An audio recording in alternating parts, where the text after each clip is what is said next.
Hello, this side Adarsh from inceptionhub.com। आज हम इस वीडियो में जानने वाले हैं डिजिटल मार्केटिंग क्या है और इसकी क्या बेनिफिट्स हैं।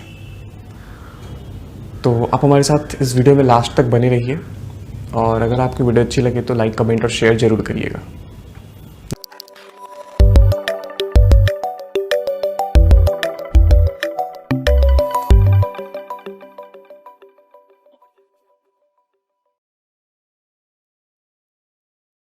तो आज हम इस वीडियो में जानने वाले थे डिजिटल मार्केटिंग के बारे में। तो डिजिटल मार्केटिंग के बारे में जानने से पहले हम ये समझते हैं कि मार्केटिंग क्या होता है, क्योंकि अगर हम मार्केटिंग समझ गए तो डिजिटल मार्केटिंग समझने में हमें बहुत आसानी होगी। ठीक है, तो पहले हम मार्केटिंग समझते हैं, फिर हम डिजिटल मार्केटिंग पे आएंगे। तो मार्केटिंग, देखो मार्केटिंग जब भी आता है ना, तो आप ये समझ लो कि मार्केटिंग 3 चीज़ों से एसोसिएट होगा। पहला, कोई प्रोडक्ट उसके साथ जुड़ी होगी। दूसरा, उसके साथ कोई ना कोई सर्विस जुड़ी होगी। और तीसरा, कोई ना कोई फेस जुड़ा होगा। मतलब हम इन्हीं 3 चीज़ों की मार्केटिंग कर सकते हैं। ठीक है, मतलब ऐसा नहीं है कि इन 3 चीज़ों की मार्केटिंग कर सकते हैं, बट इन्हीं 3 चीज़ों की मार्केटिंग होती है। या तो कोई प्रोडक्ट होगी, या फिर कोई सर्विस होगा, या तो फिर कोई फेस होगा। फेस मतलब कि पर्सनल ब्रांडिंग। ठीक है, तो मान लो कि ये एक माउस है। ठीक है, ये माउस डेल कंपनी का है। ठीक है, इस डेल कंपनी ने ये प्रोडक्ट बना दिया, अब उसे इसकी मार्केटिंग करनी है। ठीक है, तो मार्केटिंग करनी है, मार्केटिंग इन द सेंस कि इसे वो चाहता है कि ये मैं बेचूं मार्केट में। तो इसने बना तो दिया है, लेकिन कंज्यूमर को कैसे पता चलेगा कि ये प्रोडक्ट बना हुआ है? तो हमें इसकी मार्केटिंग करनी होगी। ठीक है, अब मार्केटिंग कैसे करनी होगी? तो उसके अलग अलग तरीके हैं जिसके थ्रू हम अपने प्रोडक्ट को अपने कंज्यूमर तक पहुंचा सकते हैं। ठीक है, हम इसकी ऐसी मार्केटिंग करेंगे ताकि इसका एक ब्रांड वैल्यू मार्केट में बने, मतलब एक ब्रांड आइडेंटिटी बने, लोग इसके बारे में जाने कि हाँ, एक लैपटॉप के लिए अगर मुझे माउस चाहिए, एक्सटर्नल माउस चाहिए, तो मैं इस कंपनी का ये वाला माउस खरीद सकता हूँ, ये अच्छी कंपनी है। तो ये सारी चीज़ें करने के लिए हमें एक प्रोसेस के थ्रू गुजरना होता है, जिस प्रोसेस को हम मार्केटिंग कहते हैं। ठीक है, अगर आप किसी से पूछते हो कि मार्केटिंग क्या होता है, तो वो आपको सिर्फ बोलेंगे एडवर्टाइजिंग को मार्केटिंग कहते हैं। लेकिन ये बिल्कुल गलत है। हाँ, मार्केटिंग का वो एक पार्ट हो सकता है, इनफैक्ट है, मार्केटिंग का वो एक पार्ट है। लेकिन अगर पूरे मार्केटिंग के प्रोसेस को सिर्फ एडवर्टाइजिंग कह रहे हैं तो वो गलत है। ठीक है, आप मार्केटिंग को सिर्फ एडवर्टाइजिंग नहीं कह सकते, उसमें बहुत सारी चीज़ें आती हैं, जैसे प्रोडक्ट डिस्ट्रीब्यूशन आ गया, प्रमोशन आ गया, क्रिएटिव्स आ गए, जो हम प्रमोशन क्रिएटिव्स देखते हैं वो आ गया, मार्केट रिसर्च होता है ना, और भी बहुत सारी चीज़ें आती हैं जो हम मार्केटिंग के अंदर यूज़ करते हैं। तो सिर्फ एडवर्टाइजिंग कहना वो बिल्कुल गलत है। मैंने आपको पहले बताया था कि मार्केटिंग एक प्रोसेस है और उस प्रोसेस के अंदर बहुत सारी चीज़ें आती है। ठीक है, जो हम अलग अलग प्रोडक्ट और सर्विस के हिसाब से डिसाइड करते हैं कि इसके लिए कौन सा प्रोसेस हमें यूज़ करना होगा और कौन सा प्रोसेस मुझे इसमें ज़्यादा बेनिफिट दे सकता है।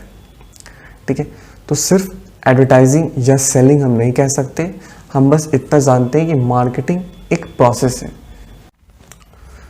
तो आइए अब हम समझते हैं डिजिटल मार्केटिंग क्या होता है। ठीक है, तो पहले हमने बात किया था प्रोसेस। जब हम मार्केटिंग समझ रहे थे तो वहाँ पे हमने बात किया था प्रोसेस के बारे में।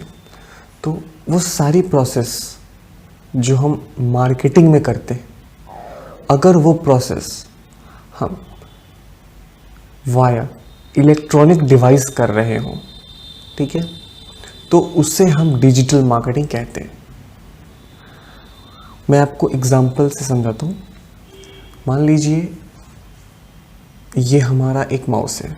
ठीक है, मुझे इसकी मार्केटिंग करनी है, तो हम 2 तरह से करेंगे, एक तो नॉर्मल मार्केटिंग करेंगे और एक हम डिजिटल मार्केटिंग कर सकते हैं।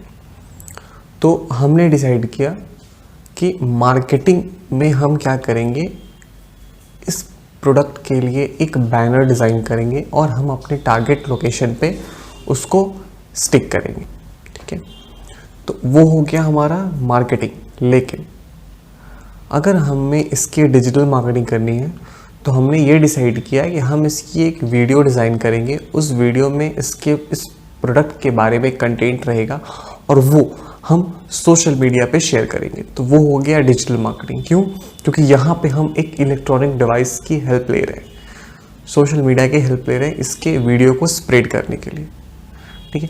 तो वो हो गया हमारा digital marketing. Digital marketing mainly 7 तरह की होती है: search engine optimisation, paid media, social media marketing, content marketing, influencer marketing, email marketing. अब हम बात करते हैं डिजिटल मार्केटिंग के बेनिफिट्स के बारे में, जो कि सबसे ज़्यादा इम्पॉर्टेंट है आज के डेट में लोगों को, क्योंकि लोगों को ऐसा लगता है कि डिजिटल मार्केटिंग बहुत कॉस्टली है, इसके लिए मुझे बहुत पैसे लगेंगे तभी मैं डिजिटल मार्केटिंग करा पाऊँगा, लेकिन ऐसा बिल्कुल नहीं है, ठीक है। तो अभी हम धीरे धीरे बात करने वाले हैं कि इससे बेनिफिट्स क्या है, और उसी में हम बात करेंगे कि इसकी कॉस्टिंग क्या आती है।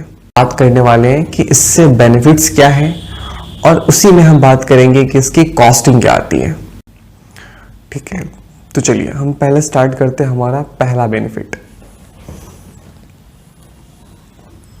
तो इसका पहला बेनिफिट है कि ये कस्टमर लॉयल्टी को बढ़ाता है और कस्टमर और बिजनेस ओनर के बीच में एक कम्युनिकेशन गैप को भरता है, ठीक है।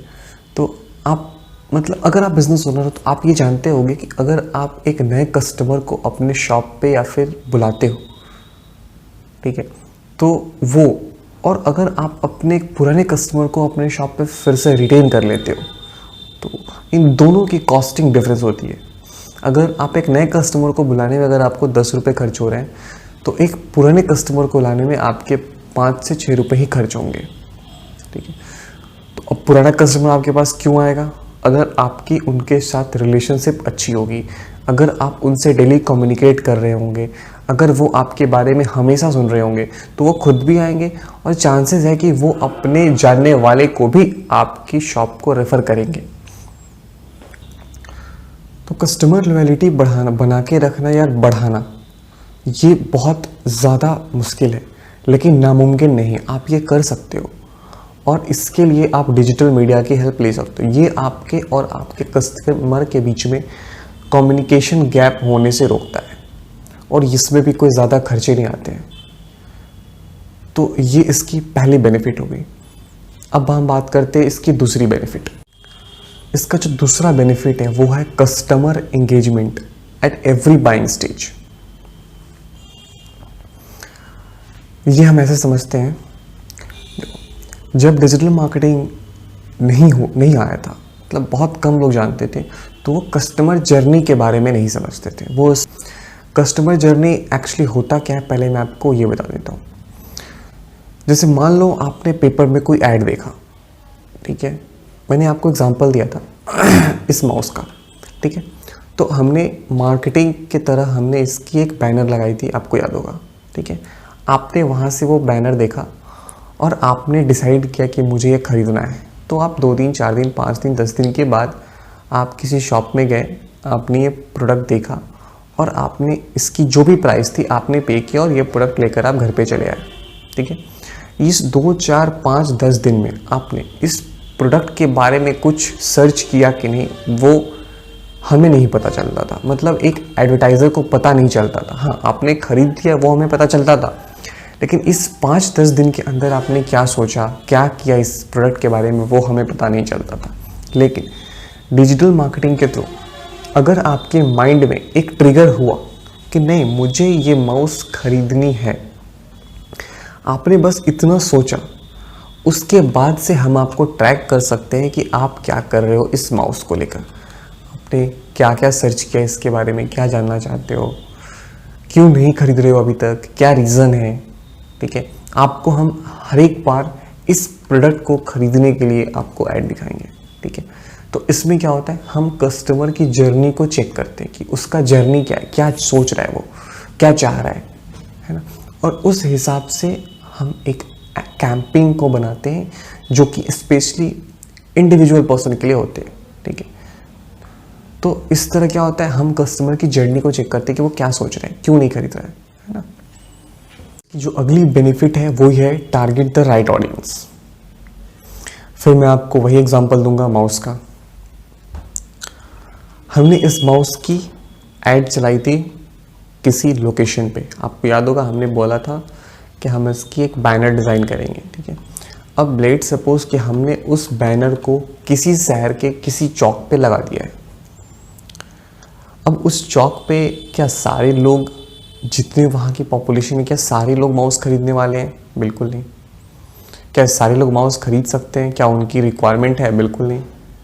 अगर 100 लोग हैं वहाँ पे तो क्या 100 लोगों के 100 लोग माउस खरीदने वाले हैं या फिर खरीदना चाहते हैं? नहीं, ऐसा नहीं हो सकता। ऐसा बिल्कुल नहीं हो सकता कि जहाँ पे भी हम उस बैनर को लगा रहे हैं वहाँ के सारे ऑडियंस हमारे लिए हो, ऐसा बिल्कुल नहीं हो सकता।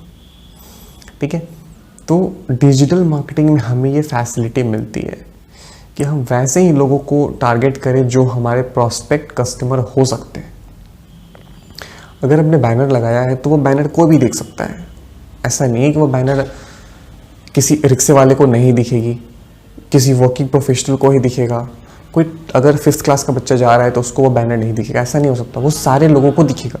लेकिन अगर हम डिजिटल मीडिया पे उस ऐड को रन कर रहे हैं तो वहाँ पे हम खुद डिसाइड करेंगे कि ये ऐड किसको दिखना चाहिए और किसको नहीं दिखना चाहिए। तो वहाँ पे हमारा जो एक्सपेंस होता है वो कम हो जाता है और जो हमारा ROI होता है वो बढ़ जाता है। क्यों? क्योंकि हम वैसे लोगों को ही ऐड दिखा रहे हैं जो हमारे प्रॉस्पेक्ट कस्टमर बन सकते हैं। तो ये डिजिटल मार्केटिंग का एक बहुत ही अच्छा बेनिफिट है और पर्सनली मुझे ये बहुत सही लगता है।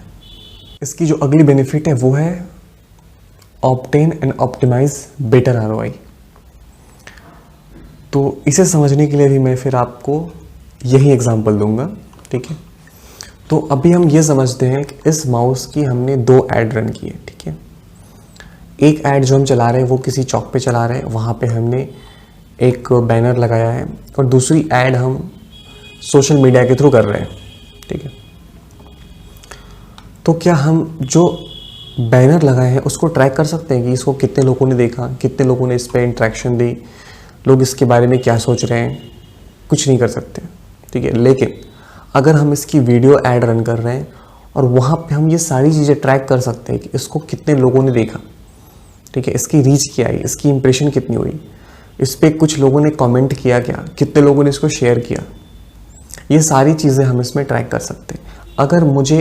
अगर मैंने डिजिटल मीडिया पे ही ऐड रन किया है और वहाँ से मुझे रिस्पॉन्स नहीं मिल रहा है तो हम इसके ऐड को ऑप्टिमाइज़ कर सकते हैं। अगर हम चाहें तो इसको हम किसी और लोकेशन पे कर सकते हैं। लेकिन अगर हम वो बैनर लगाए हैं तो वो बैनर हमें कुछ टाइम के लिए लगाना पड़ता है, 6 महीने, 3 महीने, जैसा भी पैकेज होता है, जो भी पैकेज हमने डिसाइड किया और लिया है।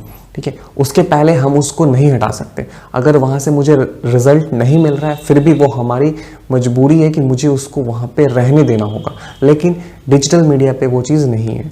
मैंने अगर आज ऐड रन किया और मुझे आधे घंटे के बाद, 1 घंटे के बाद मुझे वो चेंज करना है, मुझे लगता है कि नहीं मुझे इस लोकेशन पे नहीं, मुझे किसी और लोकेशन पे ऐड रन करना है, वो हम कर सकते हैं। वहाँ पे मुझे किसी की चीज़ की भी बाउंडेशन नहीं है। इसकी जो अगली बेनिफिट है वो है अफोर्डेबिलिटी। जो बिजनेस ओनर हैं उन्हें ऐसा लगता है कि ये काफ़ी कॉस्टली होगा, लेकिन ऐसा बिल्कुल भी नहीं है। अगर आप इसको ट्रेडिशनल मार्केटिंग से कंपेयर करोगे तो ये काफ़ी कॉस्टली नहीं है, बिल्कुल नहीं है।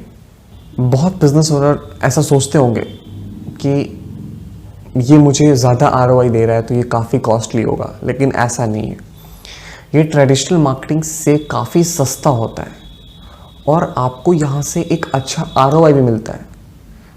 ठीक है, तो आप ऐसा बिल्कुल ना सोचें कि ये बहुत कॉस्टली होगा अगर मुझे ये ज़्यादा ROI देता है, तो ऐसा बिल्कुल नहीं है। ये आपको बहुत सस्ती होती है मार्केटिंग इसकी, और सबसे बड़ी बात है कि हम इसको टारगेट ऑडियंस तक ले जाते हैं तो वहाँ पे हमारी जो कॉस्टिंग होती है वो घट जाती है। क्योंकि जहाँ पे हम 100 लोगों को ऐड दिखाने वाले थे और वहाँ पे मेरे ऑडियंस, जो मेरे टारगेट ऑडियंस थे वो सिर्फ 20 थे, तो 80 के ऊपर जो मैंने पैसे खर्च किए वो मेरे फालतू हो गए। वो 80 ऑडियंस के लिए जो मैं पैसे खर्च कर रहा था वो पैसे हमारे इस डिजिटल मार्केटिंग के माध्यम से बच रहे हैं। तो इन्हीं सब वजह से हमारी डिजिटल मार्केटिंग जो होती है वो काफ़ी सस्ती होती है। तो आप बिल्कुल इस वहम में ना रहें कि डिजिटल मार्केटिंग काफ़ी कॉस्टली होगा। हमने इस वीडियो में इसकी कुछ बेनिफिट्स के बारे में जाना है। इसके और भी बहुत सारे बेनिफिट्स हैं, लेकिन जो इसके बेस्ट बेनिफिट्स हैं वो हमने अभी आपके साथ शेयर किया है। अगर आप मेरी ओपिनियन जानोगे तो मुझे इसके दो बेनिफिट्स बहुत सही लगते हैं। पहला हुआ है इसका टारगेट ऑडियंस और दूसरा है इसकी कॉस्ट इफेक्टिवनेस। अगर आप एक छोटा बिजनेस ओनर हो तो भी आप इस चीज़ को यूज़ कर सकते हो और अपने बिजनेस के ROI को बढ़ाने में काफ़ी से काफ़ी मदद ले सकते हो आप डिजिटल मार्केटिंग की। ये मैटर नहीं करता है कि आप कितने बड़े बिजनेस को चला रहे हो, ठीक है। आप एक छोटे से अगर बिजनेस ओनर हो तो भी आप इसकी मदद लेकर आप अपने बिजनेस को और ग्रो कर सकते हो। इसमें बिल्कुल ऐसा नहीं है कि एक बड़े बिजनेस ओनर ही इस डिजिटल मार्केटिंग कर सकते हैं या फिर एक छोटे बिजनेस ओनर नहीं कर सकते हैं, ऐसा कुछ भी नहीं है। अगर आप एक नाई की दुकान भी चलाते हो और आप चाहते हो कि आप अपने एरिया में अपनी मार्केटिंग करो तो वो आप कर सकते हो एक छोटे से इन्वेस्टमेंट के थ्रू भी। और मैं आपको गारंटी देता हूँ कि आपकी इन्वेस्टमेंट छोटी हो या बड़ी हो, आप मार्केटिंग करोगे तो आपका ROI 110% बढ़ेगा, ये मेरी गारंटी है। यदि आपको अभी भी ऐसा लगता है कि क्या सच में डिजिटल मार्केटिंग आपके बिजनेस को ग्रो करने में हेल्पफुल हो सकता है, या फिर आपके पास अभी भी कोई ऐसे क्वेश्चंस हैं जिसका आंसर आपको अभी इस वीडियो में नहीं मिल पाया है, तो आप हमारे नीचे कॉन्टैक्ट डिटेल्स दिए हुए हैं डिस्क्रिप्शन बॉक्स में, आप वहां से लेकर आप हमसे कांटेक्ट कर सकते हैं। हमारे टीम मेंबर कोशिश करेंगे कि आपकी जो भी क्वेरी है उसको रिजॉल्व करें और जैसा भी सॉल्यूशन हो सके आपको दें, ताकि आपके अंदर जो डाउट है वो क्लियर कर सकें, ठीक है। तो आप डिस्क्रिप्शन बॉक्स से हमारा कॉन्टैक्ट डिटेल्स ले सकते हैं और आप 10 से 5 के बीच में मंडे टू फ्राइडे आप कभी भी हमें कॉल करके आप अपना एक स्लॉट बुक कराकर आप अपनी फ्री कंसल्टेशन ले सकते हैं। Thank you.